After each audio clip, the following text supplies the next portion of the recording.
Hello viewers, आज इस video में हम सीखेंगे कि आप किस तरीके से एक्सेल सॉफ्टवेयर पर सैलरी यानी कि पेरोल वर्क कर सकते हैं, यानी कि सैलरी बना सकते हैं एम्प्लॉय की। तो चलिए आइए स्टार्ट करते हैं। सबसे पहले हम एक्सेल को ओपन कर लेते हैं। एक्सेल को ओपन करने के बाद ब्लैंक वर्कशीट लेते हैं, इसे क्लोज कर देते हैं और यहाँ पर हम हेडिंग तैयार करेंगे। तो ये तो हमारी मेन हेडिंग के लिए ऑप्शन हो गया, तो हमने इसे क्या कर लिया, सिलेक्ट और मर्ज और कलर फिलअप, बाद में इसे हम फिलअप कर लेंगे पूरी तरीके से। अब यहाँ पे बारी आती है हेडिंग की। तो सबसे पहले जो हम हेडिंग रखेंगे सैलरी बनाने के लिए वो हम रखेंगे सीरियल नंबर।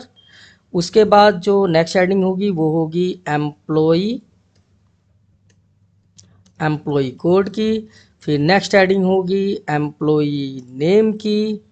फिर उसके बाद नेक्स्ट हेडिंग होगी फादर नेम की। फिर उसके बाद नेक्स्ट हेडिंग होगी कॉन्टैक्ट्स, CONTACTS, कॉन्टैक्ट नंबर की। फिर उसके बाद होगा ईमेल आईडी। फिर उसके बाद नेक्स्ट होगा डेट ऑफ ज्वाइनिंग। फिर उसके बाद नेक्स्ट हेडिंग हम यहाँ पे लिखेंगे BS, DA, TA, HRA, GS, PF, ESI, DED और NS। क्लियर। और इसे हम सिलेक्ट कर लेते हैं पूरा एरिया। पहले तो इसे हम सिलेक्ट करके यहाँ पे फॉर्मेट ऑटो फिट कॉलम पे क्लिक करते हैं। सॉरी, यहीं से थोड़ा सा बड़ा करना पड़ेगा भाई। ये हो गया। तो सबसे पहले जो ये हेडिंग आती है, सीरियल नंबर से लेकर यहाँ तक डेट ऑफ जॉइनिंग तक लेते हैं। इसे हम कलर फिलअप कर लेते हैं भाई। ये कलर कर लिया हमने। और एक और हम रो ले लेते हैं, इंसर्ट रो। और ये वाला जो एरिया हो गया हमारा, ये हो गया डिटेल्स का। ओके, ये डिटेल्स का हो गया। नेक्स्ट हेडिंग की बात करते हैं, जो BS से लेकर GS तक। तो ये हमारा हो, सॉरी, BS से लेकर GS तक। तो ये हम ग्रीन कलर का कर लेते हैं। और ये वाली जो हेडिंग हो गई, ये हमारी हेडिंग हो गई, कलर कोई और लेते हैं भी, ये ले लेते हैं। तो इसे हम लिखते हैं EARNING। ये अर्निंग की हो गई। तो इसका कलर और कोई सा लेते हैं भी।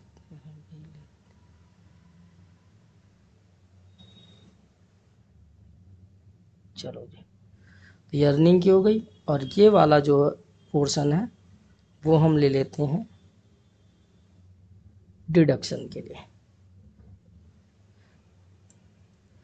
तो ये इस एरिया को सिलेक्ट करके हमने मर्ज करा।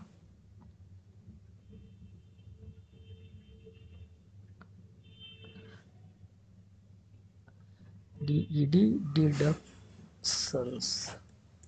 क्लियर। तो ये हमारी सभी हेडिंग तैयार हो चुकी है। अब हम यहाँ पे सीरियल नंबर में सीरियल नंबर डाल लेते हैं कि कितने एम्प्लॉय का डेटा हम बनाएंगे। तो मैं 10 तक ले लेता हूँ, 1 to 10। तो ओके, सेलेक्ट करते हैं एरिया, टोटल और ऑल बॉर्डर पे क्लिक कर देते हैं। उसके बाद यहाँ पे एम्प्लॉय कोड की बारी आती है। तो मैं यहाँ पे एम्प्लॉय कोड डाल देता हूँ NPT 29981। ऐसे यहाँ पे हम नीचे लिखते हैं NPT और यहाँ पे 82 डाल देते हैं और इसे सिलेक्शन करके डाउन कर लेते हैं। ये मैंने ऐसी सोचा है, सपोज करा। Employ name, father name, contact number, email ID, DOJ। तो इसे हम फिलअप करेंगे। तो इसके लिए हम क्या करते हैं, सबसे पहले मैं थोड़ा सा वीडियो अभी पॉज कर देता हूँ, इसे फिलअप कर लेते हैं, टाइम लगेगा। तो हमने ये भर लिया, employ name, father name, contact number, email ID और date of joining. Date of joining मैंने ऐसे ही लिख दिया है, बाकी जो भी एम्प्लॉय की डेट ऑफ ज्वाइनिंग है वो डाल सकते हैं हम। अब यहाँ से जो आगे आता है ऑप्शन ये आता है BS DA THRA। तो BS होता है बेसिक सैलरी। तो मैंने यहाँ पे 15,000 से लेके 20,000 के बीच में हम कोई भी वैल्यू इनपुट कर देते हैं। जैसे मैंने यहाँ पे डाल दिया 16,500, 18,400, 13,800, फिर हमने यहाँ पे डाल दिया 14,600, यहाँ पे हमने डाल दिया 19,400, फिर हमने यहाँ पे डाल दिया 17,200, 13,900, 16,700, 14,900, फिर उसके लास्ट वन रह गया है 13,600। ओके जी। अब इसे फिलअप के बाद हम यहाँ पे एक और थोड़ा सा हेडिंग तैयार करेंगे जिससे आपको कैलकुलेशन पता चल सके। तो हम क्या करते हैं, ये वाला एरिया, तो हम क्या करते हैं भी कि ये तो तीन, हाँ, सिलेक्शन कर लेते हैं इस एरिया को और हम इसे कलर फिलअप करते हैं। इस वाले एरिया को मर्ज कर लेते हैं और वाइट कर लेते हैं यहाँ पे। तो इस वाली हेडिंग को हम सबसे पहले यहाँ हम लिख देते हैं फुल फॉर्म्स और यहाँ पे हम लिखते हैं फॉर्मूलाज। क्लियर। अब सबसे पहले फुल फॉर्म देखते हैं। तो फुल फॉर्म में यहाँ पे लिखा है BSDA TA HRA GS PF ESI deduction और एक लास्ट वन और है NS। तो हम यहाँ पे लिखते हैं BSDA TA HRA GS PF ESI deduction और NS। क्लियर। और यहाँ से यहाँ तक सिलेक्शन करके ऑल बॉर्डर करते हैं। ऑल बॉर्डर करने के बाद यहाँ पे फुल फॉर्म्स की बारी आती है। तो BS का मतलब होता है basic salary. Clear. Firefox, Google. और DA का मतलब होता है डियरनेस अलाउंस, महंगाई भत्ता। लिख लेते हैं DA full form, dearness allowance, महंगाई भत्ता। तो मैं इसी को यहीं से कॉपी कर लेता हूँ। चलो लिख लेते हैं डियरनेस ALLOWNC। चलो उसके बाद आता है TA। TA का मतलब होता है भाई ट्रांसपोर्ट अलाउंस होता है आई थिंक, लेकिन हम एक बार देख लेते हैं। ट्रैवलिंग अलाउंस लिखा हुआ है। ट्रांसपोर्ट और ट्रैवलिंग एक ही चीज़ है फिलहाल। तो हम यहाँ पे लिख लेते हैं TRAVLLING, ट्रैवलिंग अलाउंस। अलाउंस को कॉपी कर लेते हैं। अच्छा जी, HRA क्या होता है? HRA हाउस रेंट अलाउंस होता है आई थिंक। हाँ, हाउस रेंट अलाउंस। तो यहाँ पे हम लिख लेते हैं HOUSE, house rent allowance. GS होता है ग्रॉस सैलरी। GS होता है ग्रॉस सैलरी। ग्रॉस सैलरी तो हम यहाँ पे लिख लेते हैं GROSS, ग्रॉस सैलरी। उसके बाद PF होता है provident fund, PF provident fund. तो हम यहाँ पे भी लिख लेते हैं PROV, प्रोविडेंट, BIDENT है, प्रोविडेंट फंड। ESI होता है एम्प्लॉय स्टेट इंश्योरेंस। लेकिन एक बार मैं भी कंफर्म करा देता हूँ आपको, एम्प्लॉय स्टेट इंश्योरेंस। तो यहाँ पे हम लिख देते हैं EMPLOY, state insurance. I think यही स्पेलिंग होनी चाहिए। रेंस की स्पेलिंग RANCE है, RANCE। ओके जी। फिर नेक्स्ट आते हैं DED, डिडक्शन होता है DED डिडक्शंस। फिर NS होता है नेट सैलरी। लिख ही देते हैं, बार बार सर्च करने से टाइम लग रहा है। अच्छा जी, अब आते हैं फॉर्मूलाज पे कि फॉर्मूला कैसे कैलकुलेट करेंगे। तो जैसे मान लीजिए बेसिक सैलरी हमने खुद फिलअप करा है और हर कंपनी अपने हिसाब से बेसिक सैलरी तय करती है। तो मैंने क्वेश्चन मार्क लगा दिया कि ये कुछ भी हो सकता है। और डियरनेस अलाउंस होता है महंगाई भत्ता। तो मैं यहाँ पे महंगाई भत्ते के इसके लिए हम यहाँ पे पहले टैक्स कर देते हैं, नहीं तो मैं फॉर्मूला जैसे ही लिखूंगा तो वो कंडीशन चेंज होती जाएगी और आप भी परेशान होंगे, मैं भी। तो बेसिक डियरनेस अलाउंस निकालने का जो तरीका है वो है इक्वल BS पे क्लिक करेंगे। उसके बाद हम यहाँ पे स्टार लगाएंगे मल्टीप्लिकेशन के लिए, और उसके बाद 5% निकालेंगे। अब आता है भाई ट्रांसपोर्ट अलाउंस, तो इसे हम 5 की जगह 10% निकालेंगे। फिर हाउस रेंट अलाउंस होता है HRA, तो ये 50% होता है बेसिक प्लस DA का। वैसे मैं दिखा भी देता हूँ आपको। HRA कैलकुलेशन इन सैलरी, तो HRA कैलकुलेशन देख लेते हैं। 50% होता है, वैसे क्या पता निकल के आ जाए। 50%, हाँ यहाँ लिखा है HRA, हाउ मच HRA, तो ये लगेगा 50% basic salary those in metro cities और 40% basic salary those live in non metro cities. मतलब चाहे आप 50% निकाल लीजिए चाहे 40% निकाल लीजिए HRA। क्लियर, ये आ गया ना समझ में।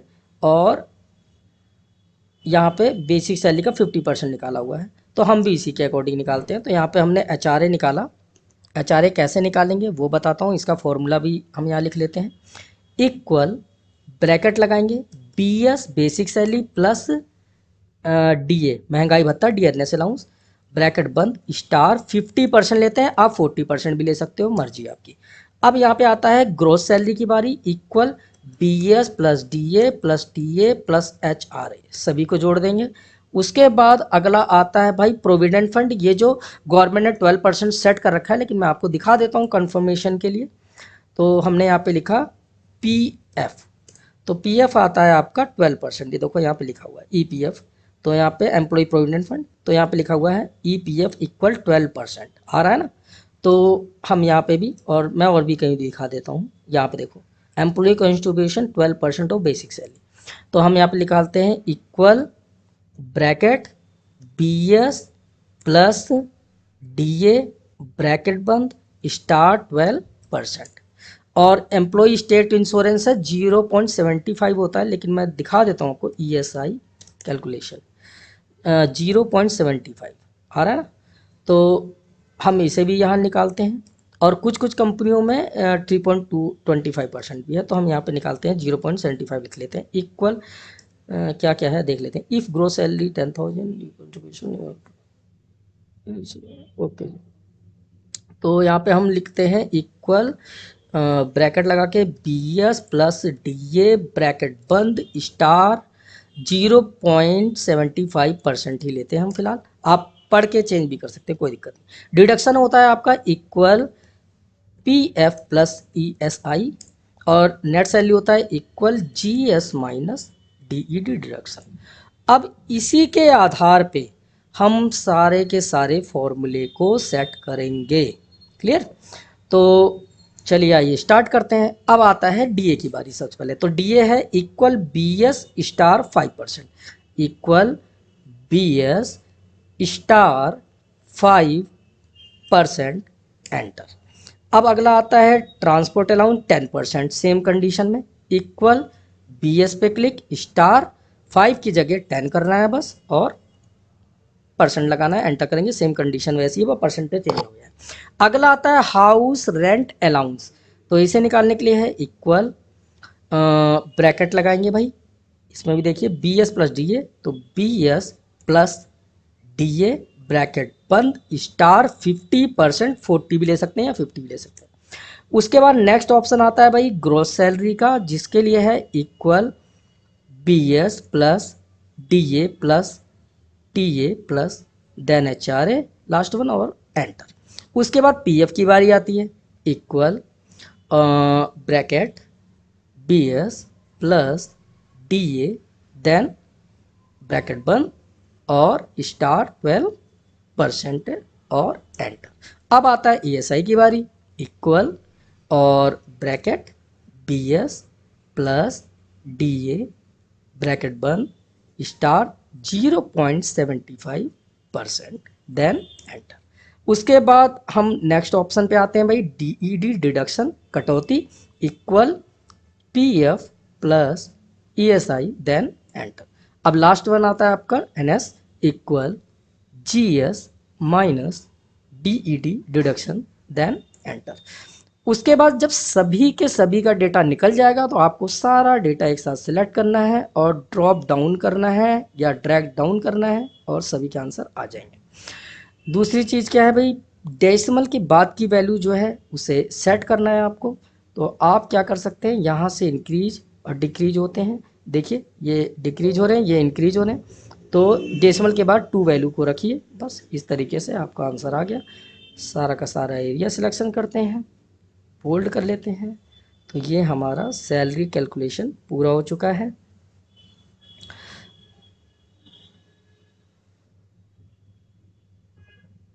ओके जी, अब आप यहाँ पे देखिए, यहाँ पे है डिटेल्स, जिसमें हमने सीरियल नंबर से लेकर डेट ऑफ ज्वाइनिंग तक का ये एम्प्लॉय की डिटेल वाला पोर्शन हो गया। उसके बाद नेक्स्ट जो है वो है अर्निंग, जिसमें बीएस से लेके ग्रॉस सैलरी तक जितनी भी एम्प्लॉय अर्न कर रहा है अमाउंट वो है। फिर डिडक्शन की बारी आती है, जिसमें पीएफ, ईएसआई और डिडक्शन और सारा कट पिट के कितना पैसा उसके हाथ में आएगा एम्प्लॉय की वो निकाला हमने। तो इस तरीके से 3 इसके सेक्शन है, डिटेल्स, अर्निंग और डिडक्शन। तो ये हमारा था सैलरी कैलकुलेशन। उम्मीद करता हूँ आपके समझ में आया होगा। बाकी अगर ये एम्प्लॉई सैलरी कैलकुलेशन